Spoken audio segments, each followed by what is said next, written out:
Bonjour les Wowonautes, ici le capitaine Etanin à bord du VURG Eldridge. Bienvenue à ce Solis Sacerdotibus numéro 2. Tout d'abord, merci à toutes celles et ceux qui ont vu, aimé ou partagé mes précédentes vidéos. Je fais de mon mieux pour tenir compte de vos idées d'amélioration. Continuez donc bien à me faire vos remarques, c'est très important.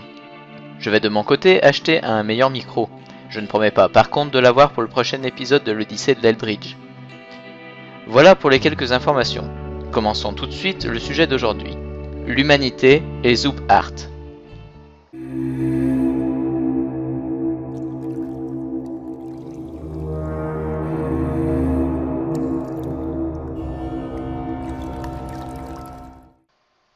Bien, voilà deux termes très difficiles à définir, bien que nous ayons tous une perception intuitive de ce dont il s'agit. L'humanité peut souvent être appréhendée comme un ensemble, l'ensemble des humains, l'ensemble de la race humaine. Ça ne solutionne pas le problème, parce que là on va devoir se demander ce qu'est un humain, ce qui le différencie des autres espèces vivantes, ce qu'est un être vivant, etc. Ces questions sont certes passionnantes, mais nécessitent des débats philosophiques et pas une vidéo de moins de 10 minutes. Pour ce genre de choses, je vous recommande la très bonne chaîne de Danny Caligula qui traite très bien de philosophie. Pour cette vidéo, nous allons envisager l'humanité du point de vue historique, comme une civilisation humaine, disons.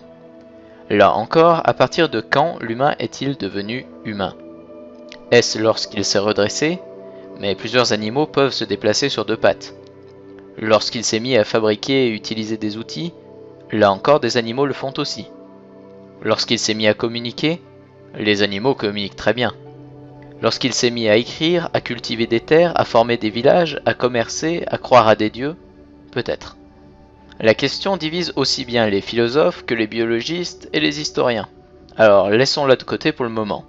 Nous prendrons comme repère les premiers regroupements connus en société, soit près de 3000 ans avant Jésus-Christ. Certains doivent être en train de se dire « Bon, il nous parle d'histoire, c'est sympa hein, mais il va nous dire ce que c'est qu'un Oop Art ou pas ?» Eh bien, un Oop Art signifie « Out of Place Artifact ». Traduisons ça par « un objet qui n'est pas à sa place », d'un point de vue historique la plupart du temps. Par exemple, pendant des fouilles sur un site mérovingien, vous trouvez un baladeur MP3. C'est un canular. Mais ça explique bien ce qu'est un objet qui n'est pas à sa place. On pourrait les regrouper en trois grandes catégories. Les faux ou les erreurs, c'est-à-dire des objets qui n'appartiennent pas à la période supposée, comme les crânes de cristal par exemple, qui datent du 19e siècle et pas de la période précolombienne comme on l'a souvent prétendu. Mais aussi il y a les erreurs d'interprétation, c'est-à-dire des objets qu'on a pris pour d'autres car l'on n'en connaît pas l'utilisation. Par exemple, si vous trouvez un disque de pierre gravé de symboles étranges, et que vous dites « Seigneur, il y a 5000 ans nos ancêtres possédaient déjà des disques durs », vous allez crier à Loop Art, alors que ce n'est pas le cas. Certains auront sans doute reconnu que mon petit exemple est une caricature de la célèbre histoire des pierres de Dropa. Je ne vais pas la détailler dans cette vidéo, car elle mériterait son propre épisode. Cela dit, je vous encourage à y jeter un œil si ça vous intéresse. Vous pourrez trouver un lien dans la description de la vidéo. C'est une histoire qui mêle canular, théorie extraterrestre et j'en passe. Ça devrait vous plaire. On a enfin les erreurs historiques ou les découvertes. Il arrive parfois qu'on pense que tel ou tel peuple ne possédait pas les compétences pour effectuer certains travaux, ou n'avait pas certaines connaissances, et qu'on se trompe. Pour faire simple, vous trouvez une pointe de flèche plus vieille que toutes les autres trouvées à ce jour. Vous avez donc trouvé un objet qui date d'avant la date connue de son invention. C'est un Oop Art en soi. Et pourtant, ça signifie juste qu'on avait mal estimé la date d'invention de la flèche. Un bel exemple serait la découverte que les Polynésiens possédaient des pommes de terre bien avant que Christophe Colomb ne mette un pied dans les Caraïbes.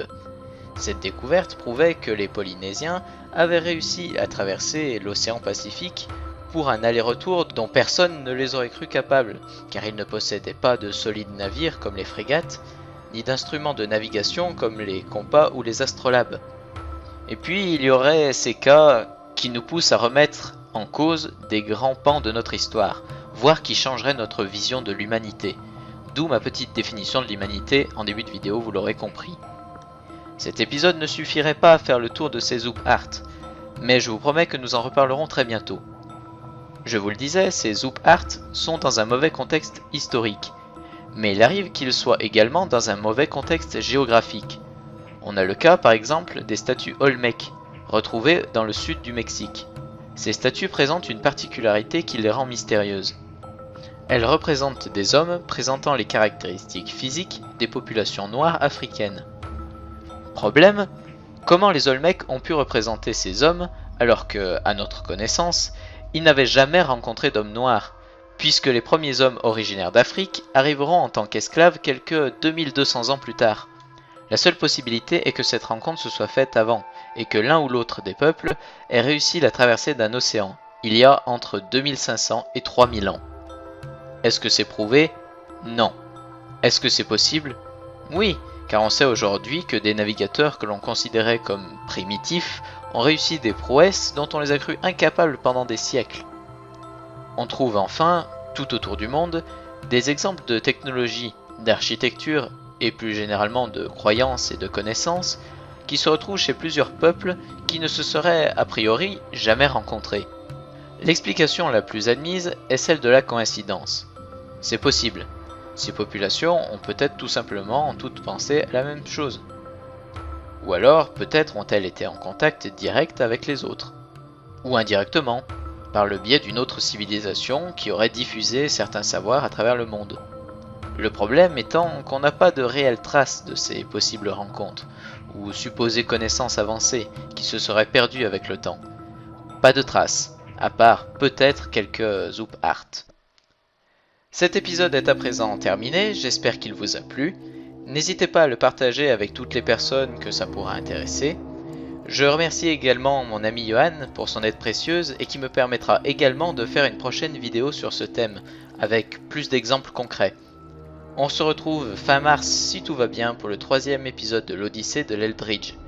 D'ici là, portez-vous bien et n'oubliez pas, maintenant, vous êtes dans le secret.